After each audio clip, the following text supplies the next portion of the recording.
किधर जाने को मांगता है मैडम? वो अगर आप मुझे आगे वाले टर्न पे उतार देंगे ना तो मैं रिक्शा पकड़ लूंगी। अकेले मुझे बहुत डर लगता है। डोंट वरी मैडम, मैं आपको छोड़ दूंगा। Thank you.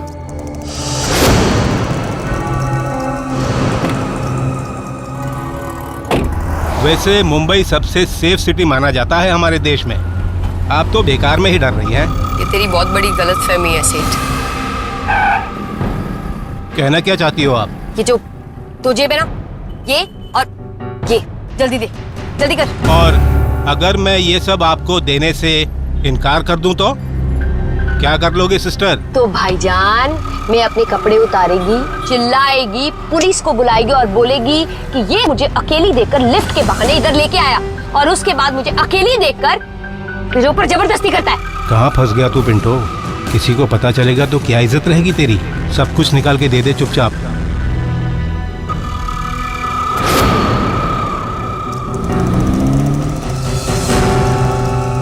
अरे मैं छोड़ूंगा नहीं तुमको, पुलिस कंप्लेंट करूंगा।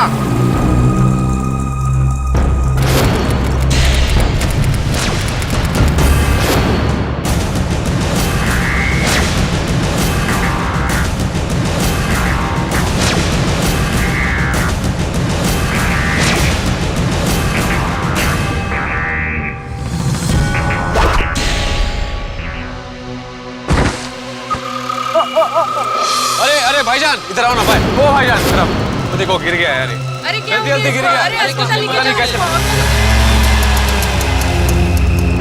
नमस्कार, सावधान इंडिया मुंबई फाइट्स बैक में मैं अतुल कुलकर्णी आप सबका तहे दिल से स्वागत करता हूं। मुंबई अरमानों का वो शहर जिसने न जाने कितने ख्वाबों को हकीकत में तब्दील किया है। आज भी कई सारी ख्वाहिशों का आशियाना है ये शहर। यहाँ किसी भी हालत में लोग हर रोज काम पर निकलते हैं ताकि अपनी और अपने परिवार की जिम्मेदारियां वो ईमानदारी से निभा सकें। लेकिन फर्श से अर्श पर पहुंचने की चाहत रखने वाले यहाँ कई ऐसे भी लोग हैं जो पलक झपकते ही सफलता की शिखर पर बैठ जाना चाहते हैं, जिन्हें सब कुछ चाहिए तो सही लेकिन वो शॉर्टकट से।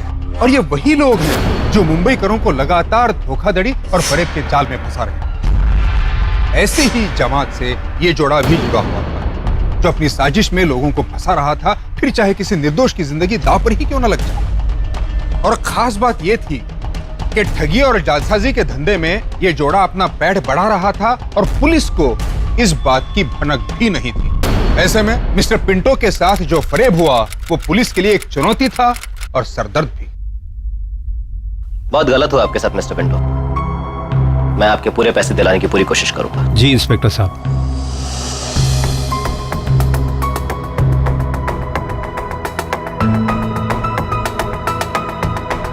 Thank you mister Pinto.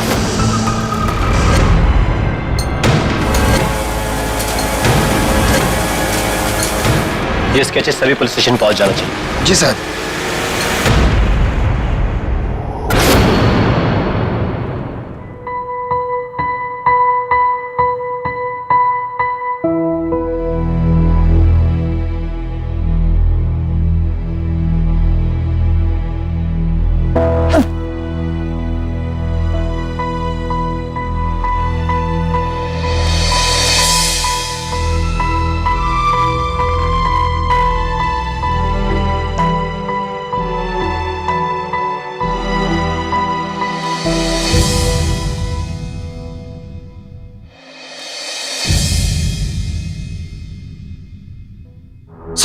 खबर मिली है कि इस तरह की धोखाधड़ी और लूट की घटनाएं पिछले 3 महीनों से चल रही हैं। फरियादियों ने ऐसे एक जवान जोड़े को बताया। तो हमारे बंटी बबली को 3 महीने हो गए सक्रिय होकर। मासूम और भोले भाले लोगों को अपने जाल में फंसाकर लूटते हैं और इलाका भी वो चुनते हैं जहां से भागने के कई रास्ते। ये जवान जरूर है लेकिन वारदात को अंजाम बिल्कुल एक प्रोफेशनल की तरह देते हैं। हो सकता है इन्होंने जहां पहले अपराध किया था वहां फिर से ट्राई करें। कि अपराधी हमेशा अपनी जीत के नशे में सावधानी भूल जाता है। हमें इसका चांस लेना चाहिए। जरूरतें जब ऐशो आराम की सीमा लांघ जाएं और उसके लिए कोई मेहनत भी ना करना चाहें तो रातों रात अमीर बनने के लिए सिर्फ एक ही रास्ता नजर आता है, जुर्म का। और कई सारे लोग इसी रास्ते को इख्तियार कर लेते हैं। चिंता की बात तो यह है कि आज के नौजवान जरूरत और ऐशो आराम के बीच संतुलन नहीं बिठा पा रहे हैं और नतीजा ये कि छोटे जुर्मों से लेकर बड़े गुनाहों तक को वो अंजाम दे रहे हैं। और ये दो अपराधी नजमा और अकरम भी अपनी नाजायज जरूरतों के हाथों लाचार थे। उन दोनों को पकड़ने की योजना पुलिस ने बड़ी गंभीरता से शुरू कर दी। अपने सर पर मंडराते हुए कानून के खतरे से बेखबर और नजमा के गर्भवती होने के बावजूद उन दोनों ने एक और मासूम को अपना शिकार बनाने का षड्यंत्र रचा और फिर एक रात मुंबई के सुनसान सड़कों पर उधर वो पतली गली है ना, उधर। जहां तक मेरे को मालूम है इस गली में कोई लॉज या होटल तक नहीं है। बड़ा ही प्राइवेट है और किसी को कुछ पता भी नहीं चलता, आराम से सब कुछ हो जाता है। इधर तो रास्ता बंद है।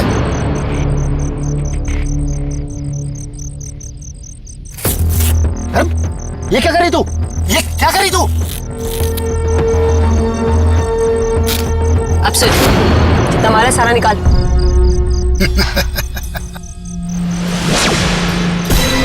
माल तो तू निकालेगी बबली। वो तेरा पार्टनर बंटी किधर है? बुलाना उसको। छोड़ मुझे। अरे बबली, इतनी मुश्किल से तो हाथ आई तू, बच के जा नहीं सकती तू। जिद मत कर। बच के किसे जाएगी? जिद मत कर।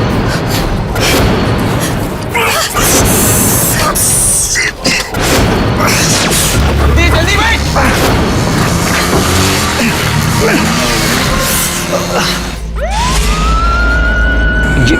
ये शिक कॉलेज पे क्यों नहीं आ रहा है? हेलो, कोई सुन रहा है? हेलो हेलो, कम इन, हेलो। हाँ साहब, दोनों निकल गए साहब। ठीक है, ओवर। ठीक है साहब। एक छोकरी अपराध करके बाइक पे भागा है। चौकस सेवा। रिपीट, एक छोकरी बाइक पे। ओवर।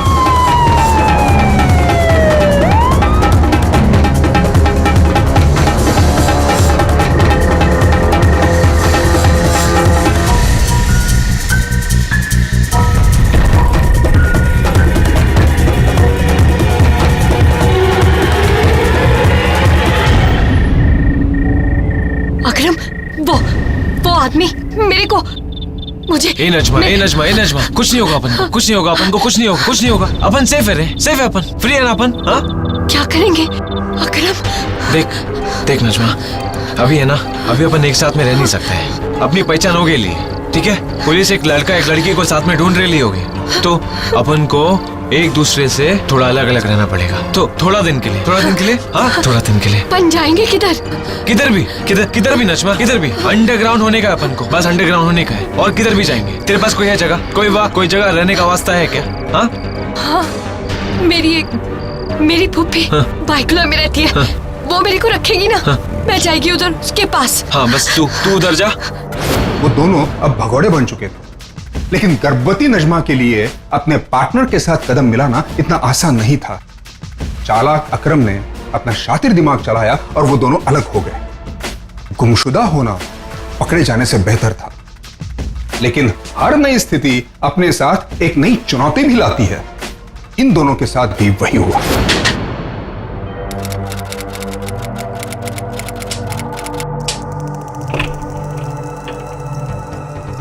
कौन? हाय मेरा बच्चा, 3 साल के बाद तू आएगी तो मैं कैसे पहचानूंगी तुझे? वैसे तूने तो मुझे कभी याद किया ही नहीं होगा। चल छोड़ ना फूफी, ये बता कि कैसी है तू? मैं तो ठीक हूँ, बस थोड़ी बूढ़ी हो गई हूँ। अरे हाँ, तेरी अम्मी को फोन करके बता दो तू कि तू यहाँ आई है, वरना बेचारी वो तो फिक्र करती रहेगी। क्या हुआ? फूफी, रात हो गई है, अम्मी सो रही होंगी ना, काहे को टेंशन देने का, कल बात करेंगे। हाँ अच्छा ठीक। अब सच्ची मुझे एक बात बता। क्या बात है? मैंने सुना है कि तुमने शादी कर ली है। हाँ फूफी, कर ली। वो मेरा मर्द है ना, ड्राइवर है, बाहर रहता है, तो अकेले घर में रह के मेरे को बहुत डर लगता है, इसीलिए तेरे पास आ गई रहने को। तेरी जो मर्जी आए तू कर, पूरा घर है, काफी जगह है, पड़ी रहना तू भी कहीं पर। फूफी, कोई काम है तो बताना मेरे को। काम? हाँ, एक काम हो सकता है।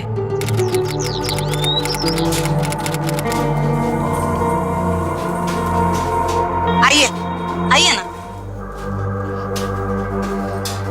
ये है मेरा मंदिर जहां पे खाना बनता है, और ये है डब्बे। 2 लड़कियां इसमें खाना पैक करती है और टेम्पो में डालकर डब्बे निकल जाते हैं। तुम्हारा काम है बस सब्जी तरकारी लाने का। टाइम पे काम शुरू करो और डब्बे निकलने तक उनके सर पे खड़ा रहने का। अरे ताई, उसको पगार कितनी मिलेगी? देखो, पहली वाली बाई को मैं 4000 देती थी, इसको भी उतने ही दूंगी। मंजूर है तो बोलो। करेगी ना मैं, पर कब से करने का है? अरे अभी से। ये देखो, इसमें दुकानों के नाम लिखे हैं और ये सामान की लिस्ट। उनका हिसाब तो मैं महीने का महीने कर देती हूँ। तुम बस ये लिस्ट में लिखा हुआ सामान लेके आओ अभी। हाँ।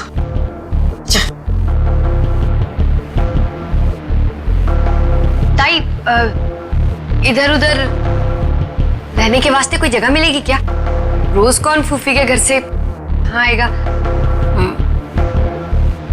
जगह तो है, लेकिन ढंग से रहना पड़ेगा। रहेगी ना? मेरी बेटी है, कॉलेज में पढ़ती है, हॉस्टल में रहती है, कभी कभार यहाँ आ जाती है। वैसे तो मैं अकेले रहती हूँ। तुम आ जाओगी तो दिल भी बहल जाएगा। आएगी ना, काम भी अच्छा करेगी। कैसा है रे?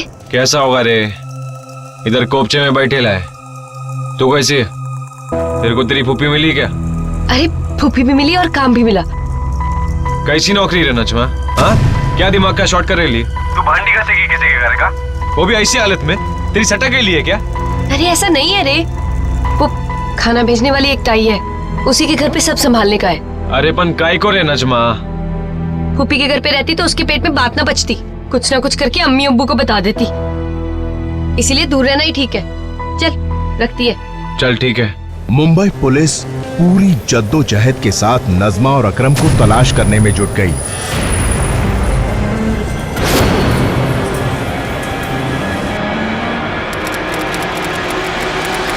ध्यान से काटना। हुआ? ये साला रोटी तेल और आटे के चक्कर में सारे सपने घुस गए। कर क्या रही है मैं?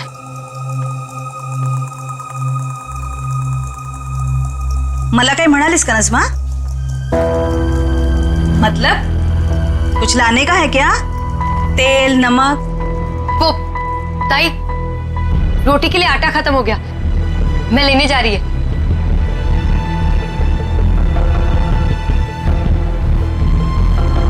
बहुत तरक्की करेगी आगे।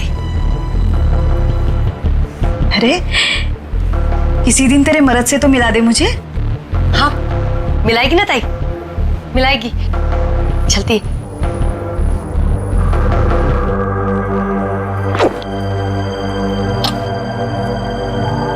पहले बूढ़ी फूफी और बाद में भोली ताई को नजमा ने अपनी मासूमियत से बड़ा प्रभावित कर दिया। अकरम ने अपनी किसी दोस्त की खोली में आश्रय ले लिया। ताई नजमा को नौकरी देकर बड़ी खुश थी, लेकिन नजमा ने अपने गर्भवती होने की बात ताई से छुपा के रखी। दोनों बहरूपी अपराधियों को अपनी इस अवस्था की बेबसी और लाचारी से नफरत होने लगी थी। लिहाजा इस अवस्था से बाहर निकलने के लिए उन्होंने योजना बनानी शुरू कर दी। लेकिन तभी पुलिस के हाथों एक और सुराग लग गया।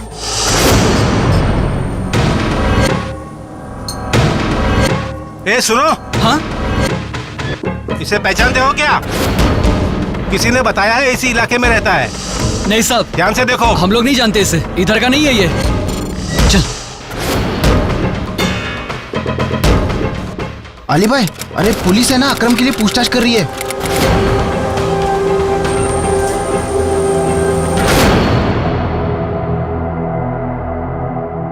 नहीं साहब, कभी देखा नहीं। देख अली, शक्ल से तो बहुत ही सीधा इंसान लगता है। तेरा ही छोकरे के साथ क्या रिलेशन है वो तो मैं निकाल के छोड़ेगा। अब तो सीधा सीधा बताएगा।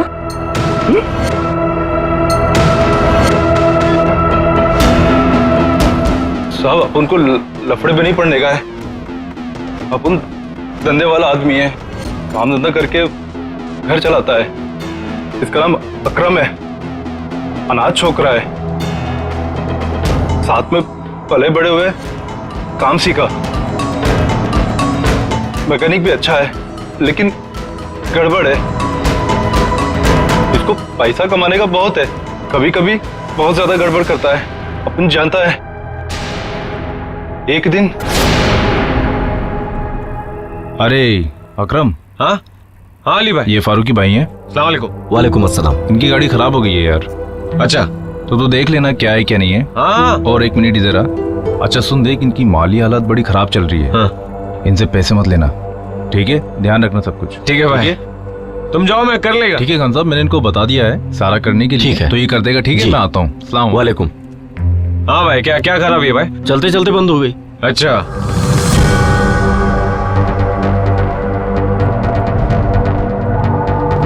इससे कुछ तो निकालना चाहिए। बाइक तो फ्री में बन जाएगा, पार्ट के चक्कर में निकालेगा थोड़ा माल। भाई। हाँ भाई, तुम्हारा कार्बोरेटर ना खराब हो गया, बदली करना पड़ेगा। हाँ भाई। अकरम, तो भाई मेरे को 500 रुपया दे दो, बाकी मैं सेटिंग कर लेगा। कितना टाइम लगेगा भाई? अभी समझो ना 15-20 मिनट। तो वो बागड़े में चाय पी के आओ ना। ठीक है, मैं कर देगा, एकदम एकदम फुल टू। ठीक है, खुदा हाफिज। क्या अकरम यार, गरीब आदमी को क्यों लूटा रहे तूने? और अली भाई ने बोला था ना तकलीफ में यार वो। ए रशीद रे, तू बहुत बोला है रे। हाँ?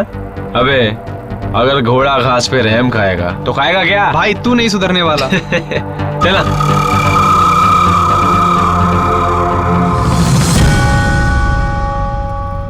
रशीद उसका दोस्त है साहब, और वही आपको सब कुछ बता सकता है। रशीद?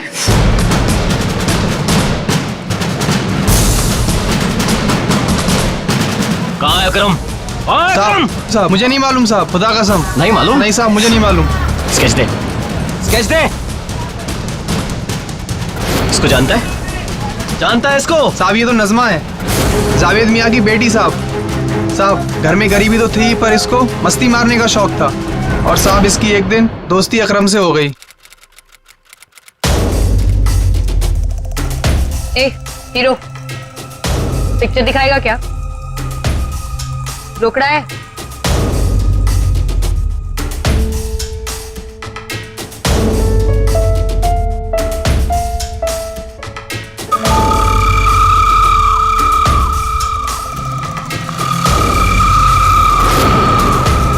रशीद! अबे यार, नज़मा का घर जानता है? हाँ साहब जानता हूँ। चल। आपकी लड़की नज़मा पहले से ही ऐसी थी, इस छोकरे के आने के बाद बिगड़ गई? ईमानदारी की बात तो यह है साहब कि हमारी बेटी को पहले से ही ऊंचे और झूठे ख्वाब देखने की आदत पड़ गई थी, और चोरी की आदत तो थी ही उसको। एक दिन की बात है। अभी टीचर बोले कि आज फीस नहीं दूंगा तो वो एग्जाम लिखने नहीं देगी। अरे ढूंढ तो रही है, यहीं रखे थे। हाँ बोला, क्या बात कर रही है? नहीं यार, मैंने नहीं देखी अभी तक। कैसा लग रहा है रणबीर? सुन, तेरे पास ये फोन कहाँ से आया? रुक, करती हूँ। क्या है? क्यों इतना मचमच कर रही है अम्मी? अरे जन्म चली, पैसे चुराते समय तुझे शर्म भी नहीं आई? तेरे भाई की फीस के पैसे थे वो। हाँ तो क्या? फीस के पैसे थे, और क्या करोगी इस पंटर को बढ़ा के? अरे बेटा, आज फिर तूने अपने ही घर पर चोरी कर ली। चुप करो डम्पा। उसके बाद उसकी दोस्ती उस छोकरे अकरम से हो गई। एक दिन पता चला कि दोनों ने शादी भी कर ली।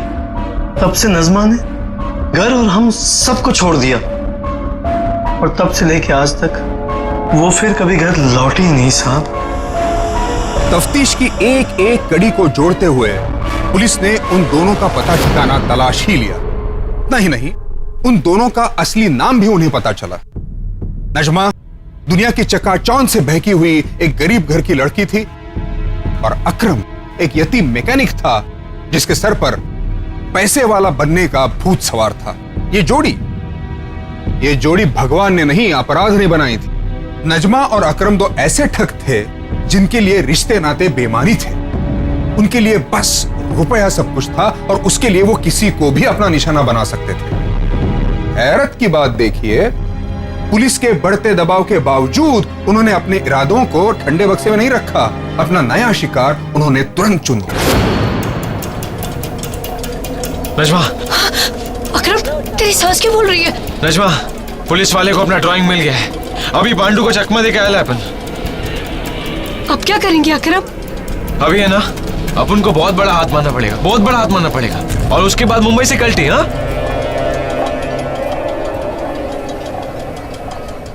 शाकिर, तुमने तो बताया नहीं तुम काम क्या करते हो? मैं बहुत बड़ा कंपनी में ड्राइवर है। अभी के लिए अपने पास बहुत बड़ा बिजनेस हाथ में है, बिजनेस तो इसी के पता ना। इसी मामले में तो क्या आया आप दोनों से बात करने के लिए, तो मैंने सोचा कि पुप्पी को भी बुला लेते हैं। तो अच्छी बात है ना, इसी बहाने हम मिल तो गए। हाँ बोलो बेटा, क्या कह रहे थे तुम? अभी क्या ना ताई, समझाने जाएगा तो थोड़ा वक्त लगेगा, इसलिए मैं तुमको थोड़ा सा शॉर्ट में समझाएगा। वो भी तुम भी सुन लेने का। पहले ये सुन लो कि प्रॉफिट कितना होगा। प्रॉफिट? हाँ, शाकिर के पास एक बहुत बड़ा बिजनेस आइडिया है। अगर आप शाकिर को पैसे दोगे ना तो 1 महीने में 10 गुना। 1 महीने में 10 गुना मुनाफा? ये कौन सा धंधा है भाई? अब वो ताई सबको नहीं बता सकते ना। अरे लेकिन मुझे तो समझाओ। समझा ना? अरे फूफी, देखो, तूने शाकिर को 3000 रुपए दिए ना? 1 महीने के बाद बता कितने हुए? कितने? 30,000। 30,000? तो देखो, मेरे को तो इंटरेस्ट नहीं है। मुझे तो बस मेहनत की कमाई पे ही भरोसा है, क्योंकि ऐसे कमाए हुए पैसे कभी किसी के काम नहीं आते। लेकिन मुझे तो कमाने ही थोड़े और पैसे। भी वो क्या है ना, ऐसा इतना आसानी से नहीं होता ना, पूरा कागज पत्थर लगता है और पूरा कोर्ट का काम है, मतलब कानून एकदम तरीके से होता है।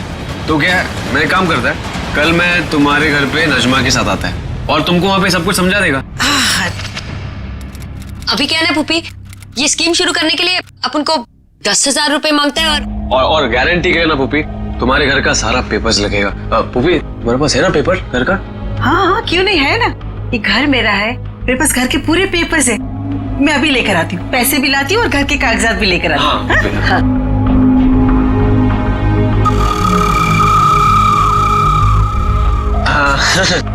ये लो, पूरे 10,000 रुपए है और ये मेरे पूरे घर के कागजात है, देख लो। पूरे है बेटा?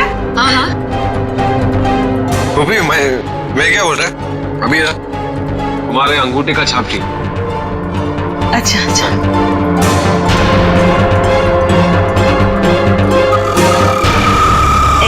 नजमा, देख कैसा है ये लड़का? अच्छा है। कौन है ये पर? अपने सुचिता का होने वाला घरवाला। मैंने इसी से अपनी सुचिता की शादी नक्की कर दी है। दांतों का डॉक्टर है। कभी है शादी? बस अभी कुछ ही दिनों में सुचिता का एग्जाम खत्म हो जाएगा तो लगन का तारीख नक्की करेंगे। जा, खिड़की बंद करके आ जा।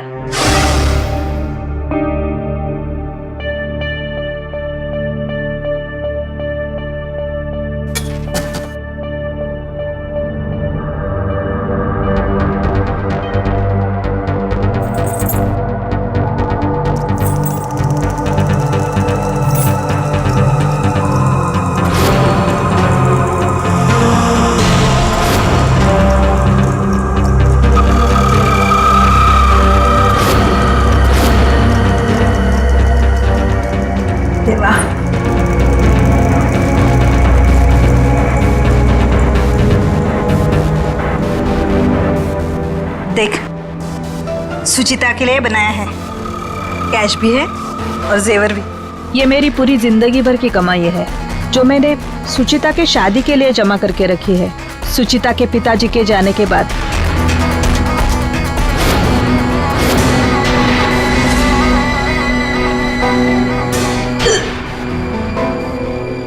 अरे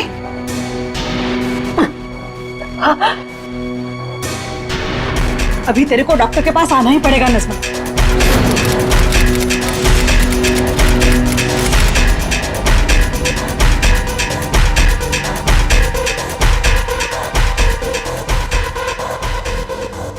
कमाल है, तीसरा महीने चल रहा है और आपको पता भी नहीं। हाँ, वो पहली बार है ना, इसलिए। अच्छा ठीक है, मैं कुछ दवाइयाँ लिख के देती हूँ, हर हफ्ते आना पड़ेगा चेकअप के लिए। आप हो ना डॉक्टर, मुझे कोई टेंशन नहीं है।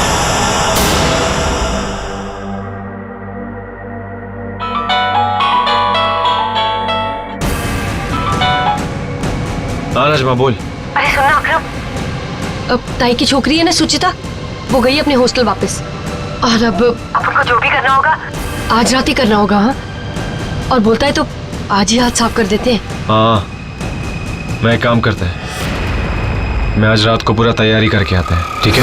चल जाती हूँ। कौन है? हाँ आई। अरे तुम कहाँ रह गई थी? कब से बाजार गई थी, अभी लौटी है? वो ताई, शाकिर आया ना मेरे साथ। तुम आओ आओ, अंदर आओ ना। ताई वो तुम दोनों इतने घबराए हुए ऐसे क्यों लग रहे हो? क्या हुआ? मेरे पेट में। अरे डॉक्टर के पास जाना है क्या? बोलो ना, क्या तकलीफ हो रही है? जाएंगे, अभी जाएंगे क्या? अभी जाना है? ताई ताई, तुमको थोड़ा अभी रेस्ट का जरूरत है।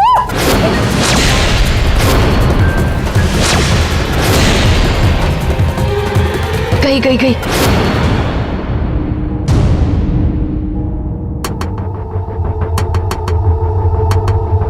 चाबी किधर है? ये उधर देख। जल्दी करना।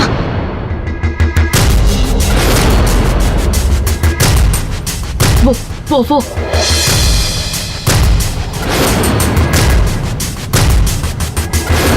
ये हाँ।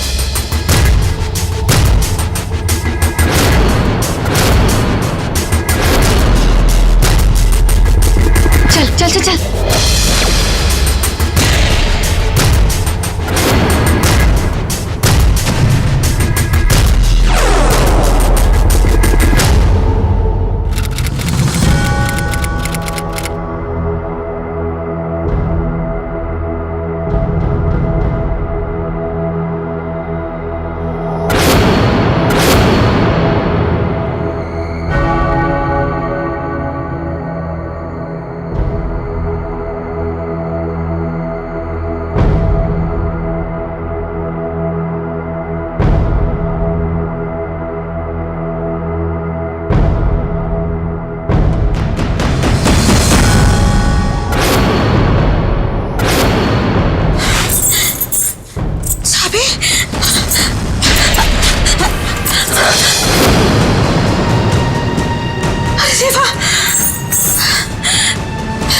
ठीक है नज़मा, मैं भी मेरा पैसा कहना है वापस लाने के लिए अपनी जान तक लगा दूंगी। देखती हूँ कहाँ तक भागते हो तुम लोग। बूढ़ी फूफी को तो पता ही नहीं था कि उनके साथ क्या षड्यंत्र रचा जा रहा है, और मासूम ताई ने तो अपने भोलेपन में चोर के ही हाथों में तिजोरी की चाबी दे के रखी थी। उनको इस हादसे का तभी पता चला जब वो अपनी पूरी जिंदगी की कमाई गंवा बैठी। लेकिन ताई ने अन्याय के विरुद्ध आवाज उठाने की ठान ली। वो तुरंत पुलिस के पास चली गई, और पुलिस तो पहले से ही नजमा और अकरम का फंदा लेकर बैठी हुई थी। लेकिन पुलिस के हिस्से में आने वाली परेशानियां अभी कम नहीं हुई थी। वो दोनों मेरा सब कुछ लूट के लेके चले गए साहब।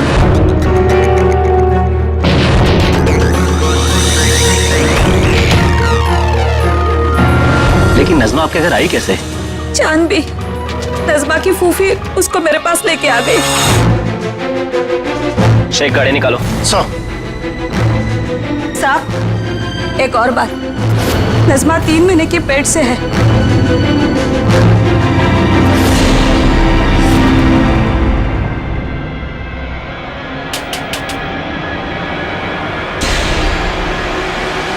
जी साहब, आप लोग? वो फूफी घर में है क्या? यहाँ तो कोई फूफी नहीं रहती है साहब। अरे वो चांद भी, ये उसी का घर है ना? नहीं, ये घर तो नज़मा का था जिससे मैंने खरीदा है। क्या मैं आपके घर के कागजात देख सकता हूँ?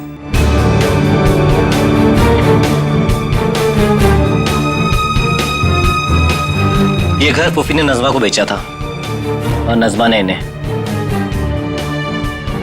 साहब सब झोल है। शेख एक काम करो, सभी म्युनिसिपैलिटी और प्राइवेट हॉस्पिटलों में इन दोनों के स्केच भिजवा दो आज के आज। जहां तक मेरा अंदाजा है, नज़मा कहीं ना कहीं तो आएगी चेकअप कराने के लिए। जी सर।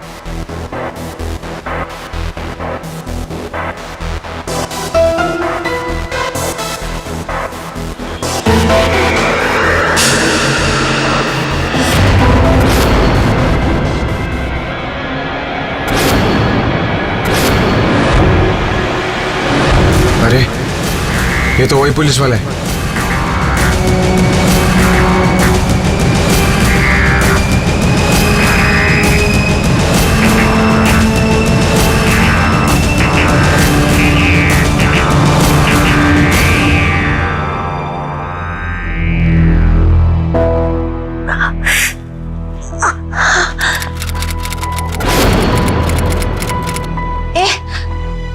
अकरम, मेरे को अब भी लेके जा।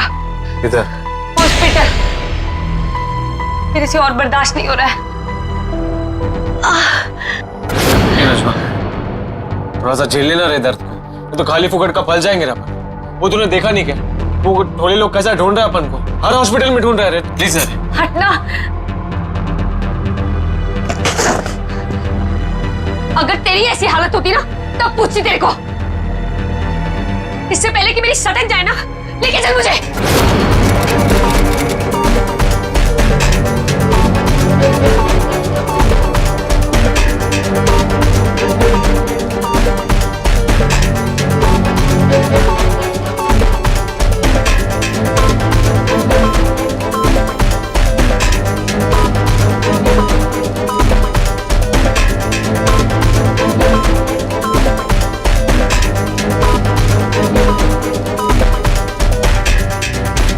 नज़मा, तू इधर ही बैठ, मैं 2-4 फोन घुमा के आता है। हाँ बैठ।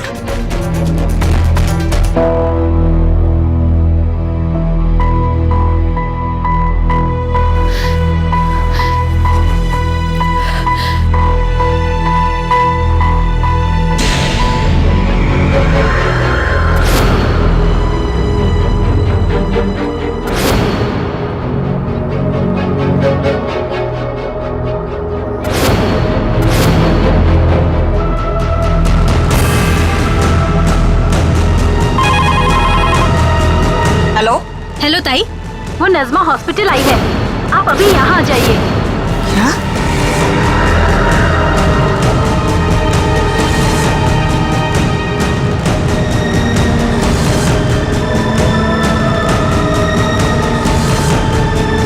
हेलो पाटिल साहब।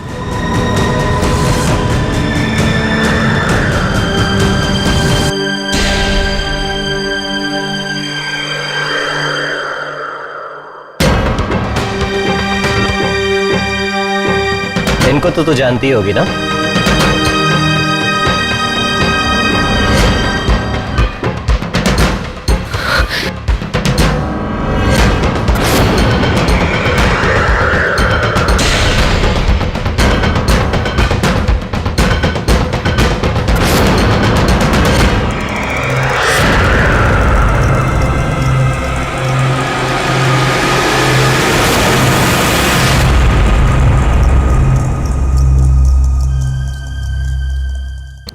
साहब, ये कुछ नहीं बोलेगी और पेट से भी है, इसलिए इसे हाथ नहीं लगा सकते।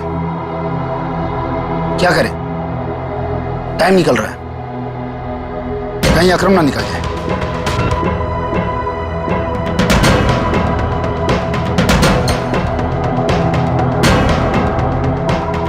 देख, तू जितना टाइम वेस्ट करेगी उतना ही चांसेस है कि अकरम माल लेकर मुंबई से फरार हो जाए। और एक बार वो मुंबई से भाग गया तो क्या वो वापस आएगा?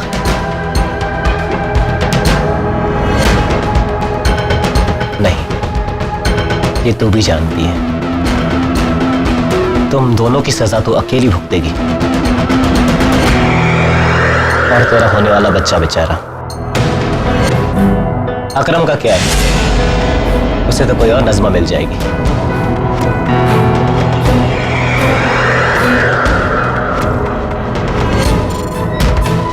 भूल जाएगा तुझे हमेशा के लिए। नहीं साहब, ऐसा मत बोलिए।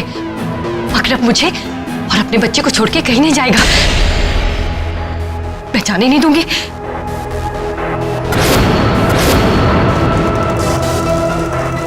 यहां से निकल अकरम बेटा।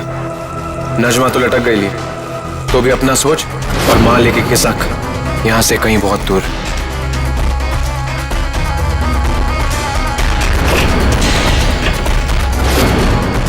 कहीं जा रहे लायक भागने का नहीं।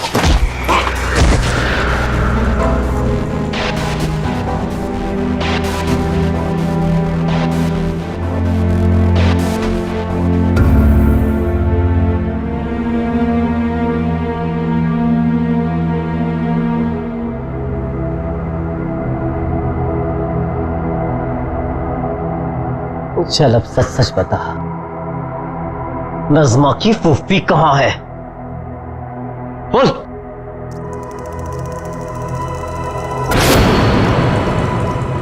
फूफी के घर पे गया था। क्या बना रही फूफी? मुझे पसंद है ना, मटन कोरमा बना रही हूँ। पर क्या करते, वो नजमा की फैमिली को बता देती तो इसलिए टपका दिया उसको भी।